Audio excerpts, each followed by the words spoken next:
ओम नमो भगवते वासुदेवाय। गुरु पूर्णिमा व्रत इस साल 21 जुलाई को रखा जाएगा। गुरु पूर्णिमा पर महाभारत के रचयिता वेद व्यास जी का जन्म हुआ था।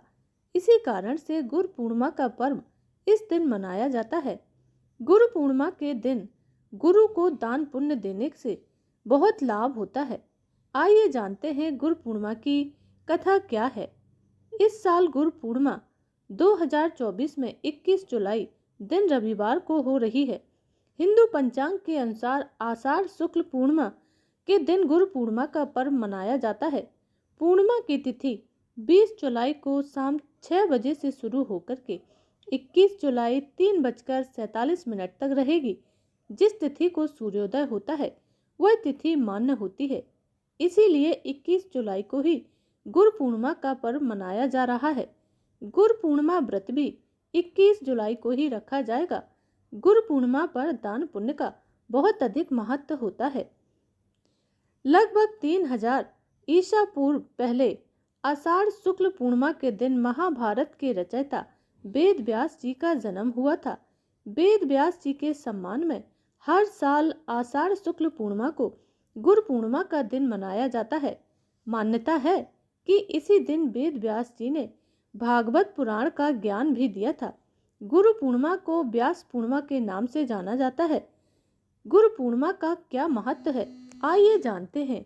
गुरु पूर्णिमा के दिन अपने गुरुजनों के सम्मान और उन्हें गुरु दक्षिणा देने का बहुत अधिक महत्व होता है।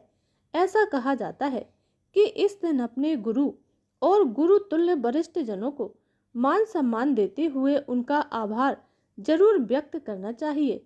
साथ ही जीवन में मार्गदर्शन करने के लिए उन्हें गुरु दक्षिणा देने का भी महत्व है। गुरु पूर्णिमा के दिन व्रत, दान पुण्य और पूजा का भी बहुत महत्व होता है। ऐसा कहा जाता है कि जो भी मनुष्य गुरु पूर्णिमा का व्रत रखता है और दान पुण्य करता है उसे जीवन में ज्ञान की प्राप्ति होती है और उसके बाद वह भगवान के परम धाम को प्राप्त होता है। चलिए अब गुरु पूर्णिमा की कथा को सुनते हैं। आषाढ़ महीने की गुरु पूर्णिमा को महाभारत के रचयिता वेद व्यास जी का जन्म हुआ था। जैसा कि आपको पता है, वेद व्यास के बचपन की बात है। वेद व्यास जी ने अपने माता पिता से भगवान के दर्शन की इच्छा प्रकट की, लेकिन उनकी माता सत्यवती ने उनकी इच्छा पूरी करने से मना कर दिया। वेद व्यास जी हट करने लगे तो माता ने उन्हें वन जाने की आज्ञा दे दी। जाते समय माता ने वेद व्यास जी से कहा कि जब तुम्हें घर की याद आए तो वापस लौट आना। इसके बाद वेद व्यास जी तपस्या करने के लिए वन को चले गए। वन में उन्होंने बहुत वर्षों तक कठोर तपस्या की। इस तपस्या के प्रभाव से वेद व्यास जी को संस्कृत भाषा का बहुत ज्ञान हो गया। फिर उन्होंने चारों वेदों का विस्तार किया। इतना ही नहीं, उन्होंने महाभारत, 18 पुराण और ब्रह्म सूत्र की रचना भी की। महर्षि वेद व्यास जी को चारों वेदों का ज्ञान था। इसीलिए गुरु पूर्णिमा के दिन गुरु की पूजा करने की परंपरा चली आ रही है। वेद व्यास जी ने भागवत पुराण का भी ज्ञान दिया था। गुरु पूर्णिमा का पर्व महर्षि वेद व्यास जी को समर्पित है। कहते हैं ये वही दिन है जिस दिन हिंदुओं के पहले गुरु वेद व्यास जी का जन्मदिन था।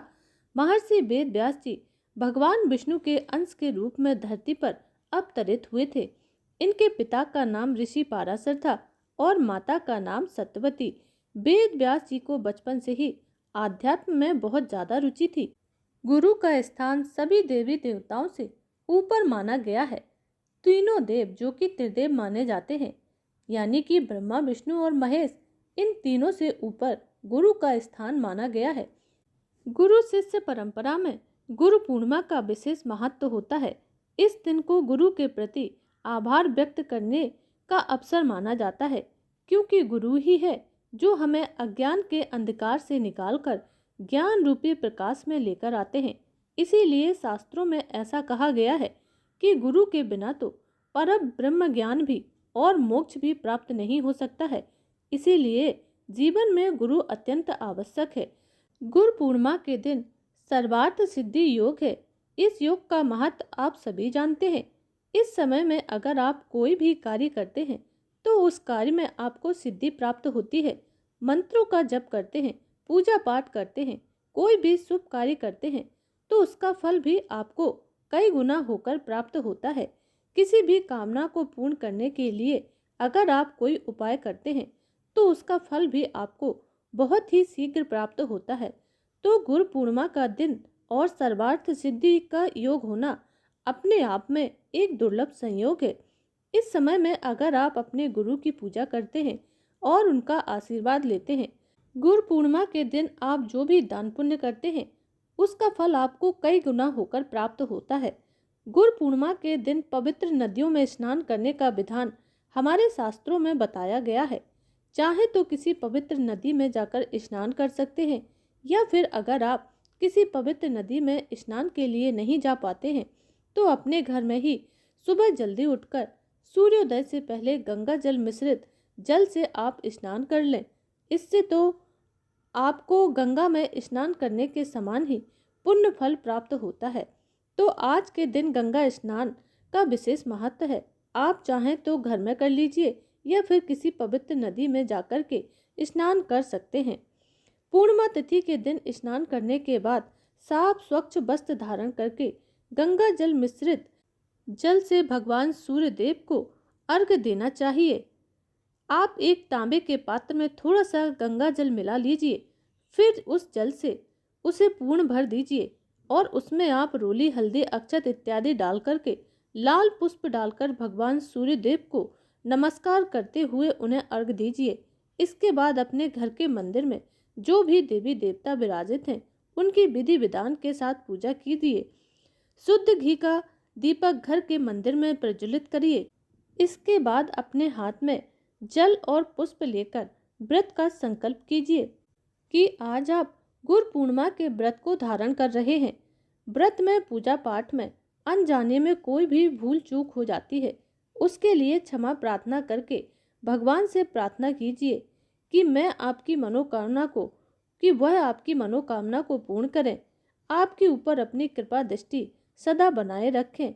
इस प्रकार प्रार्थना करके अपने हाथ में जो भी सामग्री है भगवान श्री हरि विष्णु और महालक्ष्मी के चरणों में अर्पित कर दीजिए। उसके बाद विधि विधान से श्री हरि विष्णु और महालक्ष्मी की पूजा कीजिए।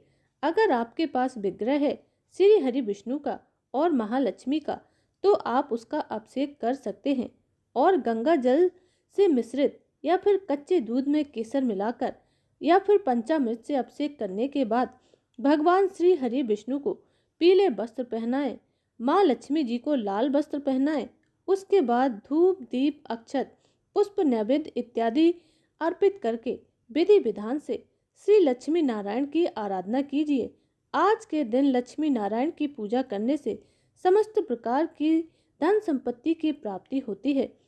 सुख, समृद्धि, सौभाग्य, संतान, आपकी जो भी मनोकामना है वह सारी मनोकामनाएं श्री लक्ष्मी नारायण जी पूर्ण करते हैं। पूर्णिमा तिथि का महत्व इतना अधिक है, जैसे कि आज गुरु पूर्णिमा है तो अपने घर के मंदिर में भगवान श्री हरि विष्णु की आराधना करने के बाद आपको अपने गुरु का भी पूजन करना चाहिए। तो अब देखिए, अगर आपने दीक्षा ली है और आपके कोई गुरु हैं तो आप उनका पूजन कर सकते हैं। लेकिन मान लीजिए कि आपने किसी गुरु से दीक्षा नहीं ली, किसी को गुरु नहीं बनाया है, तो ऐसे में भगवान श्री हरि विष्णु को ही आप अपना गुरु मान सकते हैं और गुरु के समान ही उनकी पूजा आराधना कर सकते हैं। या फिर आपके जो भी इष्ट देवता हैं, जैसे कि भगवान भोलेनाथ है या कोई अन्य भगवान भी हो सकते हैं जिसमें आपकी आस्था हो, उनकी मन से पूजा कीजिए और उन्हें अपना गुरु मानकर उनका विधि विधान से अगर आप पूजा करते हैं तो गुरु पूर्णिमा का संपूर्ण फल आपको प्राप्त होता है। तो बोलिए लक्ष्मी नारायण भगवान की जय। गुरुर्ब्रह्मा गुरुर्विष्णु गुरुर्देवो महेश्वरः, गुरु साक्षात् परब्रह्म, तस्मै श्री गुरुवे नमः।